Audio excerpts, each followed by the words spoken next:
कर्म ज्ञान आउ भक्ति ये तीनोटी कथा आज व्यतिक्रम ही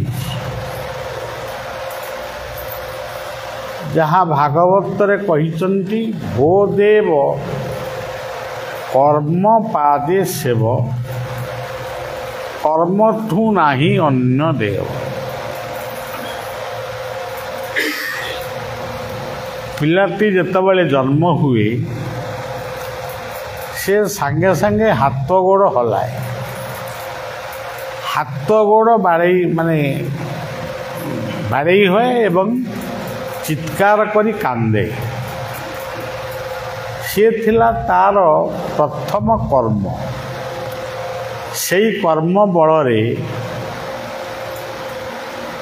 से धीरे धीरे कथा कहला चलिला एवं गोटे परिवार भितरे समस्त को चिन्हिला, काहापई कौन कर्तव्य कथा मध्य से कला, पाठ पढ़िला बा राजनीति कला कि व्यवसाय कला, यही भली भाव में तार कर्ममय जीवन आरंभ है।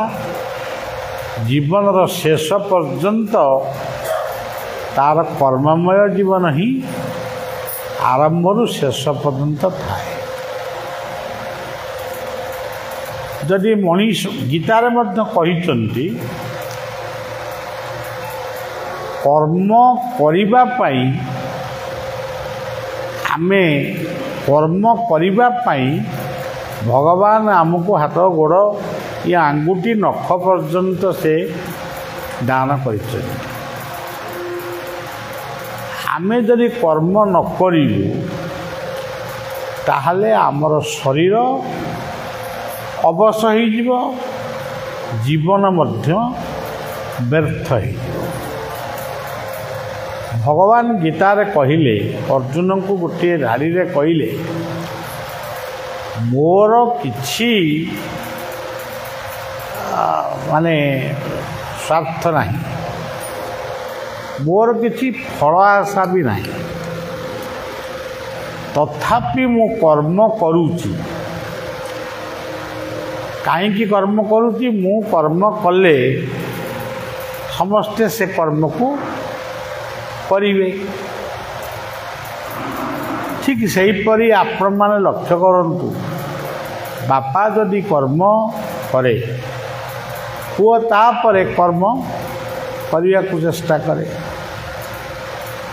बापा जदि रोग सज्जार शोई जाए पुआ बापार कर्म मत संपादन करे। यही गुटाक हूँ प्रकृत यही गुटाक हूँ प्रकृत आम जीवन धर्म। यही कथाटा को आम आज भूली जाई आमे भावुचु जेते आमे बड़ पार्टी रे नाम करिबू, प्रार्थना करिबू, भगवान भगवान बोली डाकिबू, ताहले आमर आमे भगवान प्रकृत रे भक्त हो। किंतु यही भली गोटे कथा आम सनातन धर्मर कौनसी शास्त्र रे लेखा है। कर्म को छाड़ी तमे मते डाक ये कथा से कौटी कहना कही जोटी से अलगा अलगा ढंगरे से कही। आमे किंतु ताको अलगा ढंगरे बुझुछु। यही संसार को धरंतु आसीथिले मर्यादा पुरुषोत्तम राम। जन्म ठारू तांकर जीवनर अवसान पर्यंत से कर्म बिना जीवन यापन करुथिले कि? रामायण रे कौनसी कांडरे बा कौनसी अध्याय रे नाही राम अचिंतार शोई जाउथिले कि किछि प्राय खाउथिले आउ शोउथिले। एमती कौन किछि रामायण रे लिखा अछि? रामंकर जन्म କର୍ମ କରିବା ପାଇଁ। ଆପଣମାନେ କହିବେ ସେ ଜଙ୍ଗଲରେ ବୁଲିଲେ, ଜଙ୍ଗଲରେ ବୁଲିଲେ ବୋଲି ତାଙ୍କୁ ରାମ ବୋଲି ଲୋକ ଚିହ୍ନିଲେ। ଯଦି ଜଙ୍ଗଲରେ ନ ବୁଲିଥାନ୍ତେ ସେ ଦଶରଥ ରାଜା ଦଶରଥଙ୍କ ଭଳି ରାଜା ରାମଚନ୍ଦ୍ର ହେଇକି ରହିଯାଇଥାନ୍ତେ। ଆଜି କାହିଁକି ରାମାୟଣ କିଏ ଶୁଣିଥାନ୍ତା? ସେ ଜଙ୍ଗଲରେ ବୁଲୁଥିବା ବେଳେ, ଫଳମୂଳ ଖାଇ ଜୀବନ ଧାରଣ କରୁଥିବା ବେଳେ ଅନେକ ଅସାମାଜିକ ଲୋକମାନଙ୍କୁ, ଯାହାକୁ ଆମ ଧର୍ମରେ ଆମେ କହୁଛେ ରାକ୍ଷାସ। ରାକ୍ଷାସ ବୋଲି ଗୋଟେ ଏମିତି ଗୋଟେ କେହି ଜାତି ନାହିଁ। ଆମେ ଏଠି ଯେତେ ବଇଛେ ଆମରି ଭିତରେ ବି ରାକ୍ଷାସ ଗୁଣ ଅଛି, ମାନବର ଗୁଣ ଅଛି ଏବଂ ଦେବତାର ଗୁଣ ଅଛି। ଆମେ ଯେତେବେଳେ ଅନ୍ୟକୁ ସାହାଯ୍ୟ କରିବା ପାଇଁ ସହଯୋଗର ହାତ ବଢ଼ାଉ କି କାହାରିକି ଆମେ ଗୋଟେ ସାହାଯ୍ୟ କରୁ, ସେତିକି ବେଳେ ଆମେ ହେଇଯାଉ ଦେବତା। ଯେତେବେଳେ ଆମେ କର୍ମ କରୁ ସେତେବେଳେ ଆମେ ହଉ ମାନବ। ଯେତେବେଳେ କର୍ମ ନ କରି ଅନ୍ୟକୁ ଠକୁ କି ଅନ୍ୟକୁ ଦୋଷାରୋପ କରି ଆମେ ଅସତ ଉପାୟରେ ଧନ ଅର୍ଜନ କରିବା ପାଇଁ ଚେଷ୍ଟା କରୁ, ସେତିକିବେଳେ ଆମେ ହେଇଯାଉ ରାକ୍ଷାସ। ଏକଥା ମଧ୍ୟ ଚାଣକ୍ୟ ମଧ୍ୟ ତାଙ୍କର ଅର୍ଥନୀତିରେ ମଧ୍ୟ ସେ କହିଛନ୍ତି। ଏବେ ଯାହା ହଉ, ଜୀବନଟା କର୍ମମୟ। ଭଗବାନ କୃଷ୍ଣ ବନ୍ଦୀଶାଳାରେ ସେ ଜନ୍ମ ହେଲେ, ଜାରାଶବରଙ୍କ ଦ୍ୱାରା ସେ ପୁଣି ତାଙ୍କର ଇହଲୀଳା ସମ୍ବରଣ କଲେ। କେଉଁ ଦିନ କେଉଁ ବର୍ଷ ସେ ଏମିତି ଖୁସିରେ ବୁଲିଛନ୍ତି, ଏମିତି ମଜା ଯେମିତି ଆମେ ସବୁ ମଜା ମଜଲିସ କରୁଛୁ ସେ କରିଛନ୍ତି କି? ସେମିତି ଜମା ବିଲକୁଲ କିଛି କରିନି। କେବଳ ତାଙ୍କର ଜୀବନ ହିଁ କର୍ମମୟ। ଭଗବାନ କୃଷ୍ଣଙ୍କର ଜୀବନ ହେଉଛି କର୍ମମୟ ଜୀବନ। ସେ କଂସକୁ ମାରିଲେ, କଂସକୁ କ'ଣ ଛୁରୀରେ ଭୁଷି ଦେଲେ ନା କ'ଣ? ନା ଆମେ ଯେମିତି ପିସ୍ତଲରେ ଖେଳିକି ମାରୁଛୁ ସେମିତି କ'ଣ କୃଷ୍ଣ କଂସକୁ ମାରୁଛନ୍ତି? ସେମିତି କିଛି ପ୍ରମାଣ ଅଛି? କଂସ ଏବେ କୃଷ୍ଣ ବଳରାମଙ୍କୁ ଦେଖିକିରି ଛାନିଆ ହେଇକିରି ମୂର୍ଚ୍ଛା ଯାଇକି ପଡ଼ିଗଲା। ମୂର୍ଚ୍ଛା ହଉ ତାପରେ ତା ହୃଦଘାତ ହେଲା, ସେ ମରିଗଲା। ତାକୁ ଗୋଟେ ଦୋଷାରୋପ କଲେ ଯେ କଂସକୁ କୃଷ୍ଣ ବଦ୍ଧ କଲେ। ପ୍ରକୃତରେ ଭଗବାନ ବା ଅବତାର ପୁରୁଷମାନେ କାହାରିକି ବଦ୍ଧ କରିନାହାନ୍ତି। ଏତେ ବଡ଼ ମହାଭାରତ ଯୁଦ୍ଧରେ ଆଜି ଆମର ହିନ୍ଦୁମାନଙ୍କୁ ବା ସନାତନୀ ହିନ୍ଦୁମାନଙ୍କୁ ଅନେକ ଅଙ୍ଗୁଳି ନିର୍ଦ୍ଦେଶ କରନ୍ତି। ମହାଭାରତ ଯୁଦ୍ଧରେ ଭଗବାନ କୃଷ୍ଣ ଏମିତି ଗୁଡ଼ାଏ ଲୋକଙ୍କୁ ମାନେ ସୈନ୍ୟମାନଙ୍କୁ ମାଇଲେ। କେଉଁଠି କାହାକୁ ମାଇଲେ? ଦୋଷ କାଳେ ଇଏ ଲୋକ ଦେବେ ସେ କଥା ସେ ଆଗରୁ ଜାଣିଛନ୍ତି, ମୋତେ ଦୋଷ ଦେବେ। ଅର୍ଜୁନଙ୍କ ମୁଣ୍ଡରେ ଗୋଟେ ଭ୍ରମ ସୃଷ୍ଟି କଲେ। ସିଏ ଯୁଦ୍ଧ କରିବେ ନାହିଁ ବୋଲି ପ୍ରତିଜ୍ଞା ମାନେ ଧନୁ ତ୍ୟାଗ କଲେ।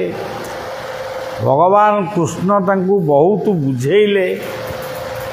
ବୁଝେଇ ସାରିବା ପରେ ଗୋଟିଏ ବିଶ୍ୱରୂପକୁ ସେ ଅନୁଭବ କଲେ ଯେ ଯେଉଁଗୁଡ଼ିକ ମହାଭାରତ ଯୁଦ୍ଧ କ୍ଷେତ୍ରରେ ଯୁଦ୍ଧ କରିବା ପାଇଁ କୌରବ ଓ ପାଣ୍ଡବ ସମସ୍ତେ ଅଛନ୍ତି, ସେଗୁଡ଼ିକ ସବୁ ତାଙ୍କ ଗର୍ବ ଭିତରକୁ ଯେମିତି ନଈ ସମୁଦ୍ରରେ ମିଶିଲା ଭଳି ପ୍ରତ୍ୟେକ ଯୋଦ୍ଧା ମହାଯୋଦ୍ଧା ରଥୀ ଅଧିରଥୀ ମହାରଥୀ ସମସ୍ତେ ତାଙ୍କ ଗର୍ବ ଭିତରକୁ ଯାଉଛନ୍ତି। ତେଣୁ ମାଇଲେ କା ସେ ଗୀତାରେ ମଧ୍ୟ କହିଲେ ହତ୍ୱା ବା ପ୍ରାପ୍ସ୍ୟସି ସ୍ୱର୍ଗମ୍ ଜିତ୍ୱା ବା ଭକ୍ଷ୍ୟସେ ମହି। ମଲେ ସ୍ୱର୍ଗକୁ ଯାଅ, ବଞ୍ଚିଲେ ବି ତମେ ଜୀବନରେ ଏ ମର୍ତ୍ତ୍ୟକୁ ଭୋଗ କର। ସେ କାହାକୁ ମାରିନାହାନ୍ତି। ତାର ଗୋଟେ ଉପାଖ୍ୟାନ ମଧ୍ୟ ସେଇ ମହାଭାରତରେ ଅଛି। ବେଲାଳସେନର ମୁଣ୍ଡଟି ସେ ଯାହା ହଉ ବେଲାଳସେନ ବୋଲି ଗୋଟିଏ ଯୋଦ୍ଧାକୁ ସେ ସାକ୍ଷୀ ରଖିଥିଲେ। ମହାଭାରତ ଯୁଦ୍ଧ ପରେ ସମସ୍ତେ କହିଲେ, ଭୀମ କହିଲେ ମୁଁ ଏତେ ମାଇଲି, ସେ କହିଲା ମୁଁ ଏତେ ମାଇଲି, ସେ କହିଲା। ସେ ବେଲାଳସେନକୁ ପଚରାଗଲା ଯେ ପ୍ରକୃତରେ କିଏ କେତେ ମାରିଛନ୍ତି କହୁଛନ୍ତି, ଏଇଟା କେତେ ଦୂର ସତ୍ୟ। ସିଏ କିନ୍ତୁ କହିଲା ମୁଁ ଦେଖିଛି ଗୋଟେ ଚକ୍ର ସମସ୍ତଙ୍କୁ ମାରିଲା, କେହି କାହାକୁ ମାରି।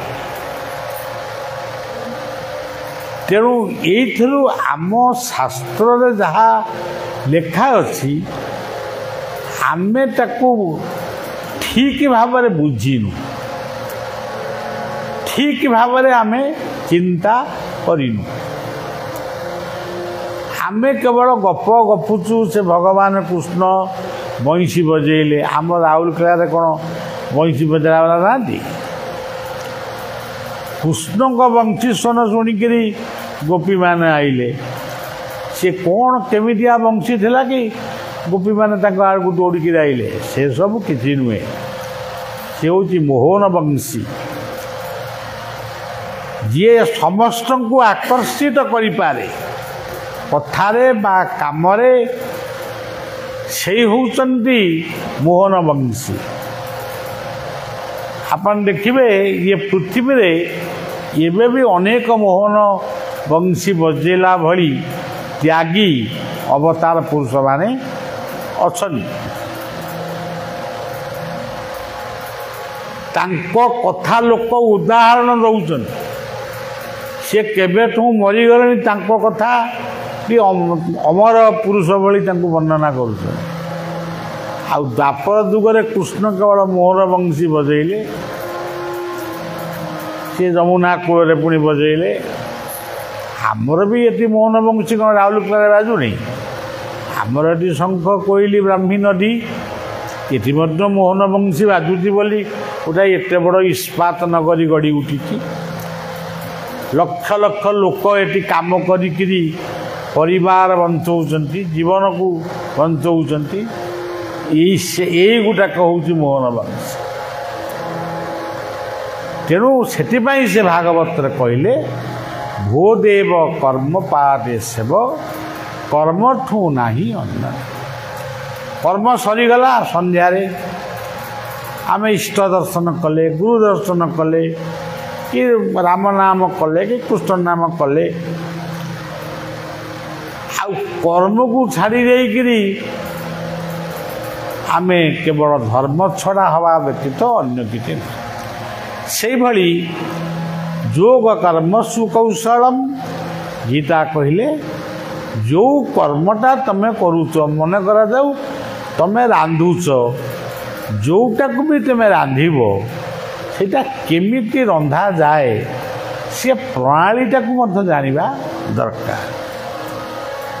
ସେଇ ପ୍ରଣାଳୀରେ ଆମେ ରାନ୍ଧିଲେ ଆମର ରୋଷେଇଟି ଭଲ ହେବ, ଲୋକ ଖାଇକିରି ଖୁସି ହେବେ। ସେଇ ଗୋଟିକ ହେଉଛି ଜ୍ଞାନ। ଜଣେ ବ୍ୟବସାୟୀ ସେ ବ୍ୟବସାୟ କରୁଛି, ଜଣେ ରାଜନୀତିଜ୍ଞ ରାଜନୀତି କରୁଛି, କି ଜଣେ ଚାଷୀ ଚାଷ କରୁଛି। ତାକୁ ଯଦି ସେ କଥାଟା ଠିକ୍ ଭାବରେ ସେ ବୁଝିନି, ମୁଁ ଯେଉଁ ବ୍ୟବସାୟଟି କରୁଛି ତାକୁ କେମିତି ଭାବରେ ମୁଁ କରିବି, ଲାଭବାନ ହେବି କି ମୋ ପରିବାରକୁ ପୋଷିବି ବା ଦେଶ ପାଇଁ କିଛି କରିବି। ତେଣୁ ଏଇ କଥା ଗୁଡ଼ିକ ଆଜି ପ୍ରକୃତରେ ଭୁଲ ହେଇଯାଇଛି। ଆମେ କେବଳ ଭୁଲ କରୁଁ, ପୃଥିବୀର ସମସ୍ତଙ୍କର ଏଇ କଥାଟି ଭୁଲ ହେଉଛି। ଆଜି ଆପଣମାନେ ଦେଖିବେ, ଆମର ତ ଏଠି ଗୋଟିଏ ଛୋଟ ସଭାରେ ଆମେ ବସିଛେ।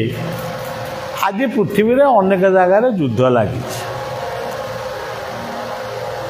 ସେ ଯୁଦ୍ଧରେ କ'ଣ ଆପଣ ଶୁଣୁଛନ୍ତି?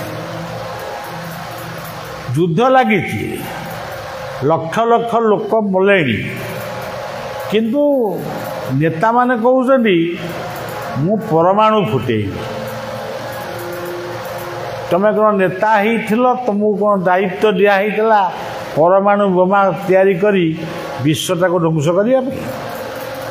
ସେ ଆମେରିକା ହଉ, ରଷିଆ ହଉ, ଯିଏ ହଉ।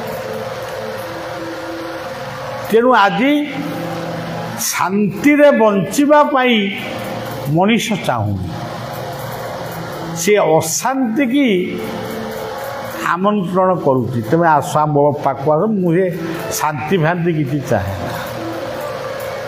ଆମ ଜୀବନ ଠାରୁ ଆମ ଦେଶ ବିଶ୍ୱ ପର୍ଯ୍ୟନ୍ତ ଆପଣ ଦେଖିବେ, ମୁଁ ତ ବସିକି ଏବେ ସବୁ ଶୁଣୁଛି, ଭାବେ, ମୁଁ ଏଠି କହୁଛି ବୋଲି ନୁହେଁ, ମୁଁ ତ ଭାବେ ଇଏ ତାକୁ ଶୋଧିଲା, ସେ ତାକୁ ଶୋଧିଲା। ଇଏ ଶୋଧାଶୋଧି କ'ଣ? ସେବା କରିବା ପାଇଁ ଯଦି ତମେ ଆସିଛ, ସେବା କର। ଆଉ ମୁଁ ଆକୁ ଶୋଧିଲି, ସେ ତାକୁ ଶୋଧିଲା, ଏମିତି ବର୍ତ୍ତମାନ ଗୋଟେ ରାଜନୀତି ଏମିତି ଚାଲିଛି ଏବଂ ବିଶ୍ୱ ମଧ୍ୟ ଏହି ସ୍ତରରେ ଅଛି।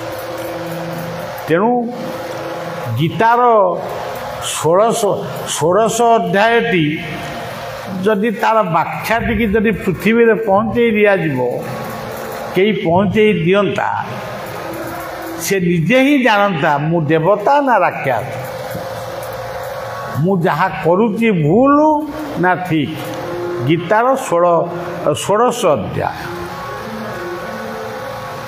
ତେଣୁ ସେ ଗୀତା ତ ବହି ଦେଖିନଥିବ, ଆଉ ତାକୁ ପଢ଼ିବ କିଏ? ସେ ଯିଏ କହିବ ତ ନିଜେ ଜାଣିନଥିବ। ବର୍ତ୍ତମାନ ଏହି କଥା, ତେବେ 3ଟି କଥା ଆମ ଜୀବନରେ ନିହାତି ଦରକାର। ଆପଣମାନେ ଏଠି ସନ୍ଧ୍ୟାରେ ବସିଛନ୍ତି, କ'ଣ ପାଇଁ ବସିଛନ୍ତି? ଭକ୍ତିକୁ ନେଇକିରି ଆପଣ ବସିଛନ୍ତି। ବିଲେଇ ସବୁବେଳେ ମଣିଷ ଦେହରେ ଘଷି ହଏ, ବାଘ କିନ୍ତୁ ମଣିଷକୁ ଦେଖିଲେ ଖାଇବା ପାଇଁ ତାକୁ ଗୋଡ଼ାଏ। ତେଣୁ ଭକ୍ତିଟା ହେଉଛି ବିରାଡ଼ି, ଗୋଟେ ବିଲେଇ, ଗୋଟେ ଛେଳି ଛୁଆଟେ। ଦେଖିବେ, ଆପଣ ଦେଖିବେ ବିଶ୍ୱରେ ଯେତେ ପ୍ରାଣୀ ଅଛନ୍ତି ଗୃହପାଳିତ ପଶୁ, ଛେଳି ହେଉଛି ସବୁଠାରୁ ସ୍ନେହିକ ପ୍ରାଣୀ। ସେ ସବୁବେଳେ ମଣିଷ ଠାରୁ ସେ ଭଲ ପାଇବା ଚାହେଁ, କିନ୍ତୁ ମଣିଷ ତାକୁ ଭଲ ପାଇବ କ'ଣ? ତାକୁ କେମିତି କାଟିବ ସେଇଥିରେ ସେ ବ୍ୟସ୍ତ। ଆପଣ ଦେଖିବେ ଆଜି ରାସ୍ତାଘାଟରେ ଆଜି ଗାଈ ଗୋରୁମାନେ ଯେଉଁଭଳି ଶୋଇଛନ୍ତି କି କ'ଣ କାଗଜ ଫାଗଜ ଚୋବଉଛନ୍ତି, ତା'ର କାରଣ କ'ଣ? ଆଜି ମଣିଷ ପଣିଆ ହଜିଯାଇଛି। ଆମେ ବିଜ୍ଞାନର ଗୋଟେ ଆହ୍ୱାନ ଦେଉଛୁ, କିନ୍ତୁ ପ୍ରକୃତରେ ବିଜ୍ଞାନ କ'ଣ, ବିଶେଷ ଜ୍ଞାନ, ସେ କଥା ଆମେ ଜାଣିନୁ। ଗୋଟେ ଗୀତରେ ଜଣେ ଆମର ଓଡ଼ିଆର କବି ଜଣେ ଲେଖିଥିଲେ, ମୋତେ ବଞ୍ଚି ରହିବାକୁ କେତେ ଭଲ ଲାଗେ, ବେଳେ ବେଳେ ଲାଗେ ଛାନିଆ, ଦେବତା ଦେଖି ତୋର ରଙ୍ଗ ଦୁନିଆ। ଆଉ ଗୋଟେ ଭଲ ପଦ, ଇଏ ଜଣେ ବାଲେଶ୍ୱରର କବି। ତୁମରି ତିଆରି ମାଟିର ମଣିଷ ବୁକେ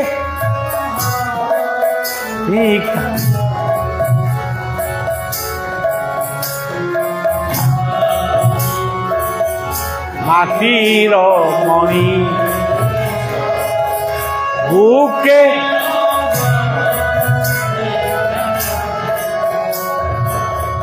କୁହନ୍ତି ତୁମକୁ କବିର କଳ୍ପ କୁହନ୍ତି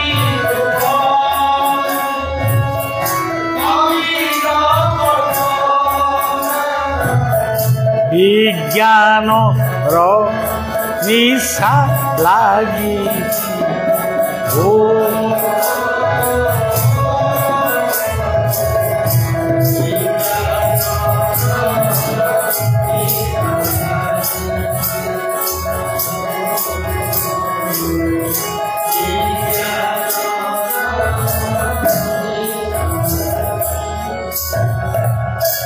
ଅହଙ୍କାର ଆଜି ସବୁଠି ସିଂହ ଭଳିଆ ଗୋଡ଼େଇଛି।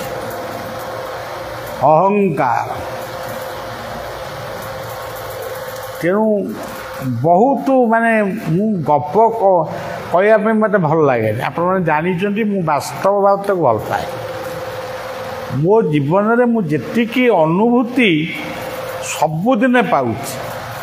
ମୁଁ ତ ଗୋଟେ ଦିନରେ ମୁଁ ଫୋନ୍ ବେଶୀ ଧରେନି। ମୁଁ ତ ଫୋନ୍ ଲଗେଇ ଆସେ ନା କାହିଁକିନା ତାକୁ ବନ୍ଦ କରିବି ଆସେ। ତ ଯାହା ହଉ ମୁଁ ଯେତିକି ଫୋନ୍ ଆମେ ପାଉଛୁ ବା ଯେତେ ଲୋକ କହୁଛନ୍ତି ତା ଭିତରେ ଯେଉଁ ତିକ୍ତ ଅନୁଭୂତି ସେଇଟା ଗୋଟେ ପୁରାଣ। ଆଉ ପୁରାଣ କ'ଣ ଗପିବ? ମଣିଷ ଜୀବନଟାକୁ ଯଦି ଜଣେ ଲକ୍ଷ୍ୟ କରିବ, ଗୋଟେ ପରିବାରକୁ ଯଦି ସେ ଦିନ ରାତି ତାର ଆଦର୍ଶଟାକୁ ସେ ଦେଖିବ, ସେଇଠି ଦେଖିବ ଗୋଟେ ଜୀବନ ରାମାୟଣ, ସେଇଠି ଜୀବନ ମହାଭାରତ ବି ସେଇଠି। ଏବେ ଏଇ 3-4 ଦିନ ତଳର କଥା, ଏ କଥାଟା କହିଲେ ମଧ୍ୟ ସେ କଥାଟା ସେଠି ବି ସେ ପିଲାଟି ଶୁଣୁଥିବ। ଗୋଟିଏ ପିଲାକୁ, ଏଇଟା ଗୋଟେ ହାଇଦ୍ରାବାଦର କଥା, ଗୋଟିଏ ପିଲାକୁ ଆଉ ଗୋଟିଏ ଧର୍ମର ଲୋକ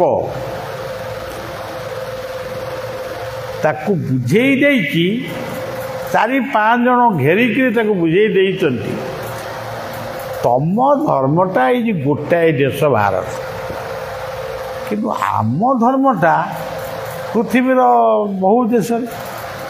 ତମେ କାହିଁ ସେ ଧର୍ମରେ ରହିଛ? ତମେ ଆସ ଆମ ଧର୍ମ ଗ୍ରହଣ କର। ସେ ତାର ଲୁଚି ଲୁଚିକି ତାଙ୍କରି ଶାସ୍ତ୍ର ପଢ଼ୁଛି। ଆଉ ପିଲା ଲୋକ ସରଳମତି, କିଛି ଜାଣିନି, ତାକୁ ଏମିତି ବୁଝେଇ ଦିଆହେଇଛି। ତା ମା ଦେଖିଲା ଇଏ କ'ଣ, ଏଇଟା ଆମର ଗୀତା ନ ପଢ଼ି ଏଗୁଡ଼ା କ'ଣ ପଢ଼ୁଛ? ଏ ତ ଆମ କଥା ନୁହଁ। ତେବେ କୌଣସି ଧର୍ମକୁ ଆକ୍ଷେପ କରିବା ମୋର ମାନେ ସେଭଳି ସ୍ୱଭାବ ମଧ୍ୟ, କିନ୍ତୁ ଅନେକ ସ୍ଥାନରେ ନ କହିଲେ ବି ରହି ହୁଏନି। ଧର୍ମ ଏକ ପୋତ ଗଢ଼ିଛନ୍ତି ବିଧି, ତରିବାକୁ ଏଇ ସଂସାର ବାହାରି। ଆପଣମାନେ ଜଞ୍ଜାଳ ଭିତରେ ଥିଲେ,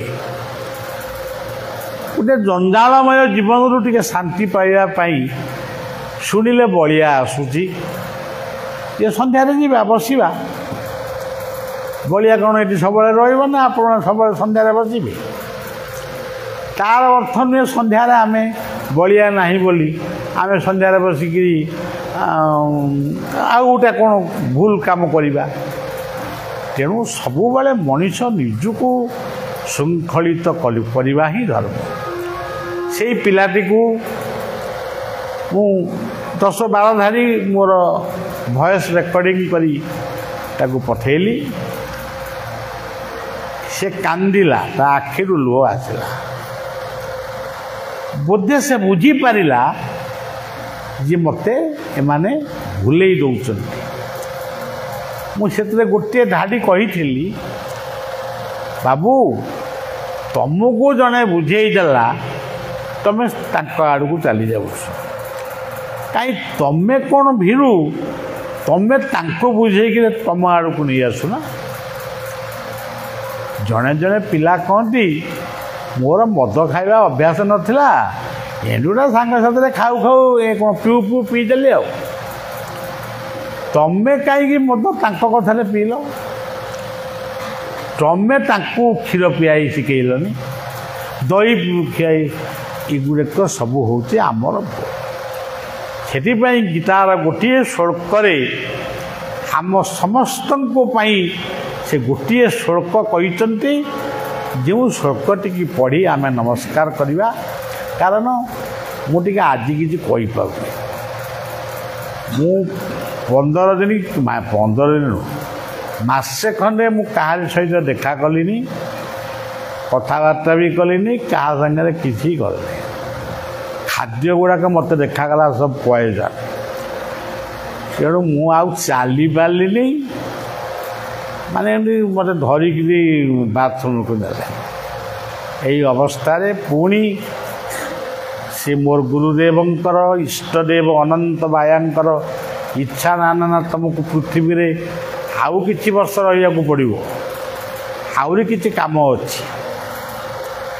ସେଇଥିପାଇଁ ବୋଧେ ପୁଣି ମୋ ଦେହ ଧୀରେ ଧୀରେ ଧୀରେ ଧୀରେ ଭଲ ହେଲା। ଭଲ ହେବା ପରେ ମୋର ମନେ ପଡ଼ିଲା, ଏଇ ଆମର ସବୁ ଅମୁକ ଜାଗାରେ ମଠ ଅଛି, ତମୁକ ଜାଗାରେ ସଂଘ ଅଛି, ଚାଲ ଟିକେ ବୁଲି ଆସିବା ଆଉ। ତେଣୁ ଗୋଟା ବର୍ଷା ଦିନରେ ଆପଣମାନଙ୍କ ପାଖରେ ପହଞ୍ଚେ। ଏଇ ବର୍ତ୍ତମାନ ସକାଳେ ଆସି ପହଞ୍ଚିଲି, ମାନେ ସିଡ଼ିଟା ଚଢ଼ିଲି, କିଛି ବାଟ ଚଢ଼ିକି ଟିକେ ଠିଆ ହେଇଯାଇଥିଲେ ମୁଁ ଟିକେ ଭଲରେ ଆସିପାରେ। ଆଉ ଠିଆ ହେଲିନି, ପିଲାଗୁଡ଼ା ମୋ ପାଇଁ କାହିଁ ଠିଆ ହେବେ, ମୁଁ ଚଢ଼ିକି ପଳେଇ ଆସିଲି ଆଉ। ସେଇ ଥକା ବର୍ତ୍ତମାନ ଯାଇନି। ମୁଁ ଆମ ବ୍ରହ୍ମାଣ୍ଡଙ୍କୁ କହିଲି ସେ ହୋମିଓପାଥିକ ଦିଏ। ମୁଁ କହିଲି ଥକାଟା କେଉଁଥିରେ ଯିବ, ତୁ ହୋମିଓପାଥିକ ଆଣି ମୋତେ ଦେଲୁ। କ'ଣ 2ଟା ବୋତଲ ଆଣିକି ମୋତେ ପିଆଇଛି। ଆଉ ଯାହା ହଉ ଆପଣମାନେ ସବୁ ଆସିଲେ, କିନ୍ତୁ ମୁଁ ତ କାଲି ତ ଅଛି ଆପଣମାନଙ୍କ ପାଖରେ। ଟିକେ ମୁଁ ଏତିକି ଖାଲି କହୁଛି, ଟିକେ ହିନ୍ଦୀରେ କାଲି କହିବି। କାରଣ ଆମର ଆଉ ଆମ ସଂସ୍ଥାଟା ଗୋଟେ ଓଡ଼ିଶା ଭିତରେ ଆଉ ସୀମିତ ନାହିଁ। ଆମେ କ'ଣ କହୁଛୁ ସେଇଟା ବହୁତ ଜାଗାରେ ବାଜିଛି। ତେଣୁ ଟିକେ ହିନ୍ଦୀରେ କହିବି, କେତେବେଳେ ବଙ୍ଗଳାରେ ଟିକେ କହୁଛି। ତେଣୁ ମୋର ଭୁଲ ହେଇପାରେ। ମୋ ଭାଷା ମୋ ପାଇଁ ଠିକ୍ ହେବ, ଅନ୍ୟ ଭାଷା ମୋତେ ଏତେ ଠିକ୍ ଲାଗେ, ତଥାପି ମୁଁ କହିବି। ତେଣୁ ଲୋକମାନେ ସେତିକି ଶୁଣିଲେ ମଧ୍ୟ କୃତ୍ୟକୃତ୍ୟ ହେବେ। ତେଣୁ ସେଇ କଥା, ଗୀତାର ସେଇ କଥା, ସ୍ୱଧର୍ମେ ନିଧନଂ ଶ୍ରେୟ ପରଧର୍ମ ଭାବ। ନିଜ ବୁଦ୍ଧିରେ ଘାସ କାଟ, ପର ବୁଦ୍ଧିରେ ଘୋଡ଼ା ଚଢ଼ନା। ତେଣୁ ନିଜକୁ ନିଜେ ବୁଝ। ସବୁ ଅପରାଧର କ୍ଷମା ପାଇଁ ସେ ଶ୍ଳୋକରେ ଟିକେ ପଢ଼ିଦିଅ। କାପନ୍ନ ଦୋ